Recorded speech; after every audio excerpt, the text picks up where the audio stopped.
really believe that the reason we have guides, the reason that humans who've crossed over come and visit us is ultimately to prompt us to heal. And I know it's nice to have signs and symbols. It's nice to have proof, but that's not what this stuff is about. It's really not. And if you can develop enough faith, self trust, enough of a conversational relationship with your guides, with the other side, with unseen forces, where you don't demand proof all the time and you don't test them all the time.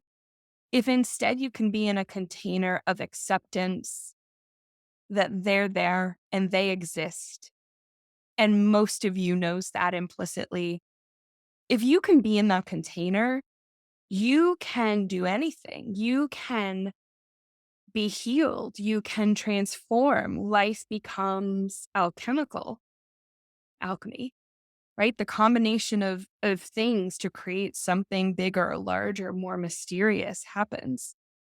And I know it's hard, and I'm not being hard on, giving anyone a hard time about wanting proof or signs or symbols. Those things are very real and valid. But I've seen it in my work where, sometimes I'll see someone and I'll think we've had these conversations time and time again. And it's almost just like this loop because there's something that this person isn't giving themselves over to. And so it's like our conversations are just a check-in that it's all still real. And I get that. I get that it's hard, but also there's a way that at times I've lost patience for it because there's so much that we can't see and there's so much that's invisible. And why do we constantly demand proof? And part of my frustration is I wish that people knew how much they could change their lives if they released and believed. And you can be skeptical and highly discerning all day long. That's absolutely fine. But, the demand of proof or the demand of, you know, certain messages or signs and symbols, it sort of debases, it sort of devalues what our guides are here to do with us. And so that's why it was really important to me to build a workshop where it wasn't just about how to find signs and symbols and translate them. This is about plumbing the depths, going inside, being aware of your inner self and your inner landscape well enough that you are okay or comfortable with releasing, letting go, trusting, taking a leap of faith, trying something, taking a step without getting so in your head that you talk yourself out of starting or changing or doing. And our guides, and this is what I have found in the work I've done, they show up so potently when we show up ready to heal. And I think like heal is a broad term. So to me, that's building self awareness, understanding yourself, what got you here, what went sideways, what's the wounding, what's the conditioning. So, what got you here? What's created your life? What's not working for you? What wants to be released? What wants to change? What wants to go? What have you completed? What have you learned and done? What's complete? And what are you ready to begin? Like, this is where your guides love to be. This is where any of us love to be. I mean, I think when people get hung up on signs and symbols, it it's like there is sort of like a sadness about not being able to take a leap into deeper waters. It's like that person is sort of standing on the edge of that precipice, backing up and moving forward, backing up and moving forward. And the signs and symbols are there to absolutely establish faith and trust. Sometimes we need our minds blown in order to take a leap. That's okay. That's okay. But then it becomes our responsibility to take the leap and to show up in a spiritual and sacred way because none of this is a mistake. None of this is made up. None of this is a coincidence. The other side, spirit guides, universal forces are always talking to you. they're always putting out their cute little breadcrumb trails. And the more, and I say this to you emphatically and with personal experience, the more you give yourself over to sacred living and assume that what comes to you is a message, what comes to you is directional, what comes to you is deeply connected to your soul path, the more you're able to be in that space, the better life gets. The better you are able to weather the hard stuff, to tolerate and endure when you don't know what's around the corner, when you don't know what's coming. So, as I was coming into accepting that I was meant to do, I don't even think that I was accepting that I was meant to do the work because I wasn't there yet. I was just accepting like who I am, that this is the truth of me. And my whole life, I had seen dead people. I had terrible time sleeping. I had night terrors well into my 20s. Would wake up. I was a real treat. I would wake up screaming, talking to people in the corner. Those are two separate things. Talking to people in the corner, and then other times in a very classic night terror way, like screaming or like kind of crazy stuff. Um, but I always saw dead people in my sleep. I was always kind of dealing with it. And so I had been having like another round of sleep studies done. They never find anything neurologically wrong with me, though I have every sleep disorder separate from sleep apnea. I have every sleep disorder under like the talk walk category. Um, I've done some serious walking. I've seriously hurt myself. I've woken up bleeding. Like when I tell you that I had hugely disrupted sleep, it was scary. So I was probably my late 20s. I was doing another sleep study. And I had recently gotten reconnected with my childhood best friend's older sister, who's a lovely intuitive and tarot reader. And she and I began working together. And she was the first person that I said out loud to, I see dead people. And she said to me, "You are better than most trained psychics I've spoken to. We have to help you understand what's going on with you." And so, really, it just began this like quiet path of me getting to know myself and understand myself. The more I did, the more I made sense to me, which was wonderful, a relief. And so, gosh, this was so early on. I was reading this book called Testimony of Light by Helen Greaves. And it's written by this woman, Helen Greaves, who was a nun, and her best friend was Frances. I can't remember Frances's last name. She was also a nun. And this book is just so exquisite. It sort of speaks to what I was just talking about, which is like it's not this book of like, look, there's proof of the other side and proof that Helen is psychic. And it didn't get hung up on proving, which I loved. Helen just so authentically and honestly um wrote, translated, channeled these experiences she was having with her friend Frances after Frances passed away. And so this book, Testimony of Light, are some of Helen's writings and comments, but a lot of them are these channeled conversations and experiences with her best friend from the other side. It's a lovely, lovely book and immediately bypasses, mediumship, psychicness, let's prove what's going on, and goes right into the heart of the matter. And so many of the messages that Helen is channeling from Frances are about the paths of our souls, testimony of light, Melissa. Helen Greaves, Greaves. It's lovely. And Frances talks about being a soul. She talks about merging with the other side.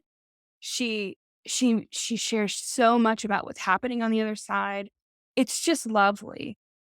And so there was one morning where I had woken up at like 5 a.m. It was a Saturday. I couldn't sleep. Or well, I guess I was just awake. And I was just laying in bed and I grabbed the book. It was on my headboard and I had already been reading it. And I was reading and I don't remember even what passage I read. but I read something and I immediately began sobbing. And these were not emotional tears, so there was no emotion attached to them. It wasn't fear or joy or anxiety or sadness, or it was it was like floodgates had opened, like a dam wall had come down, and whatever body of water was behind it was now flowing.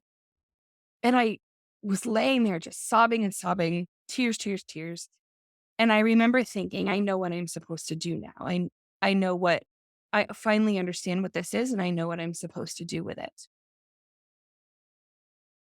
And then I heard a voice. And so I said, I did say, tell me what you want me to do. And a voice said to me, clear the gray space.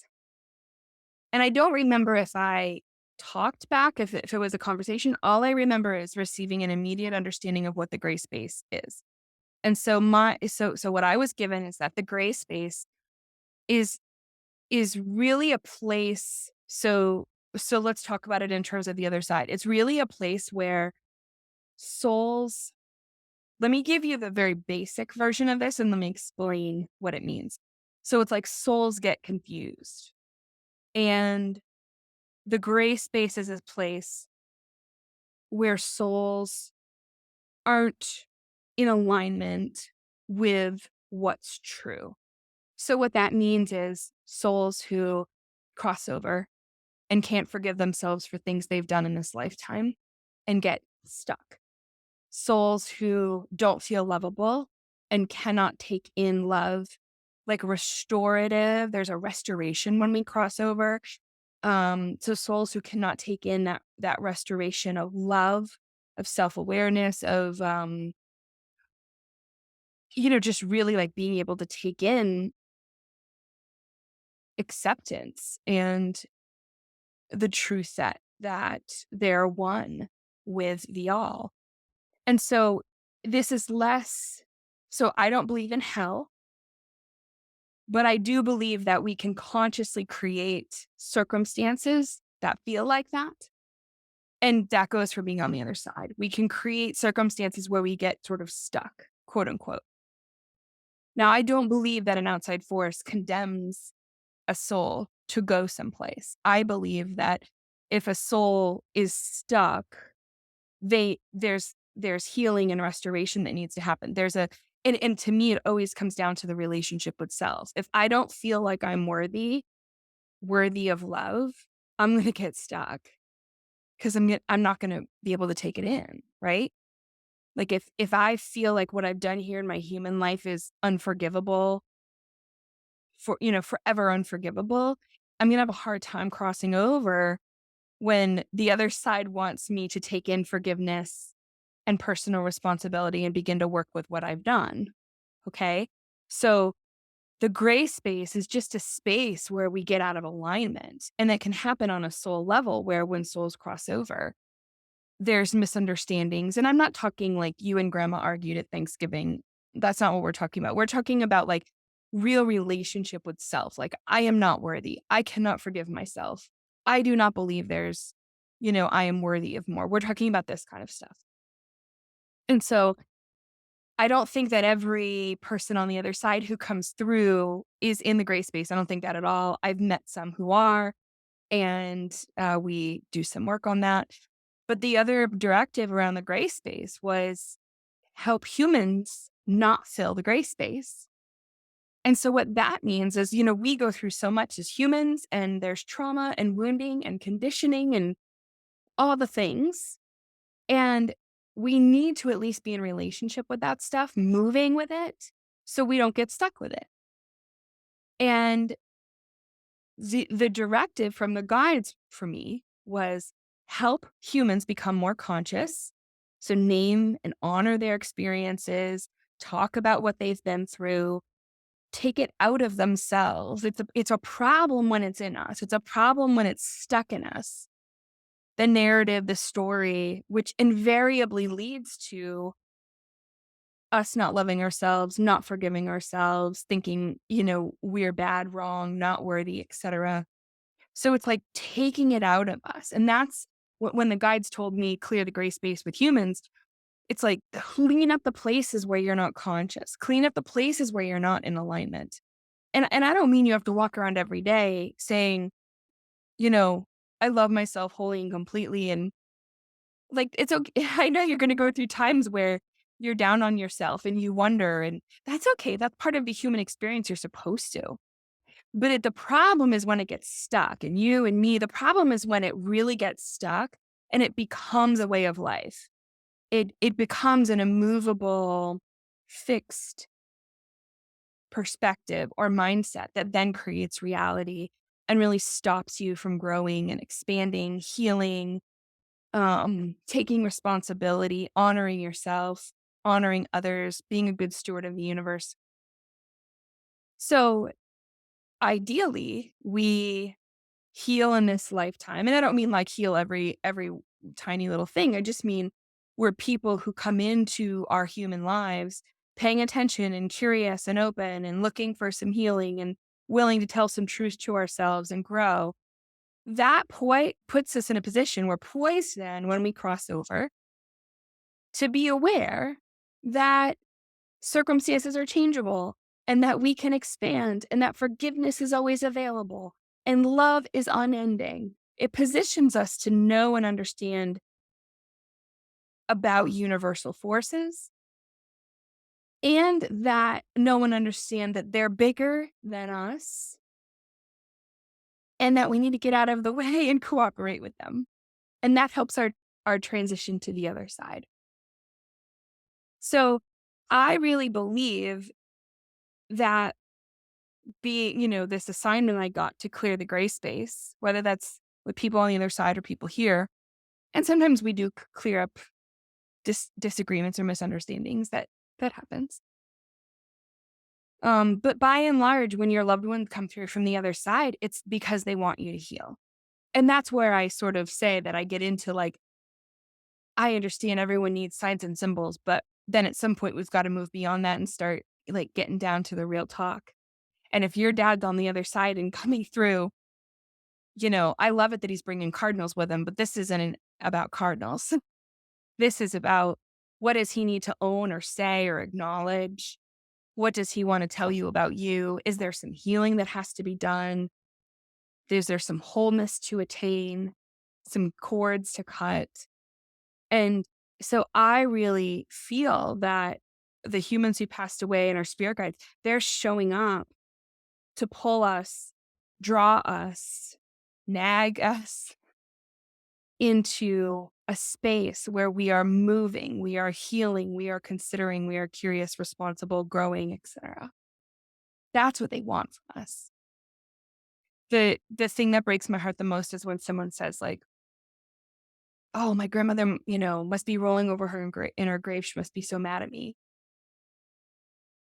I mean, occasionally I've met someone on the other side who is harboring some kind of difficult human emotion. But candidly, if a soul is in that space on the other side, they're not participating in healing anyway.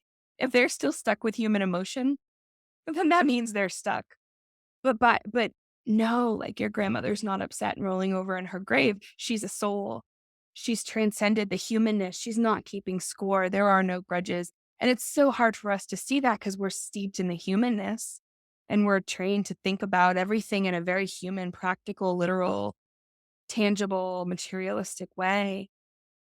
But we have like this folklore about grudges being held or anger carrying on. And we have opportunities to just set that down and to step outside of it and beyond it and heal and end what isn't healthy, and be a galvanizing call to our lineage and say, I'm done with this. We're healing this. And if you want to join me, come on, let's go. I mean, that's really what help, are good guides.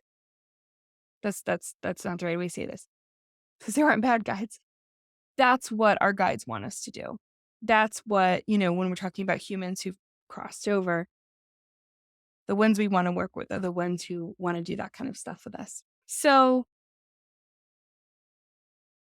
Thank you all for being with me. And so off we go. All right. Love you. Bye.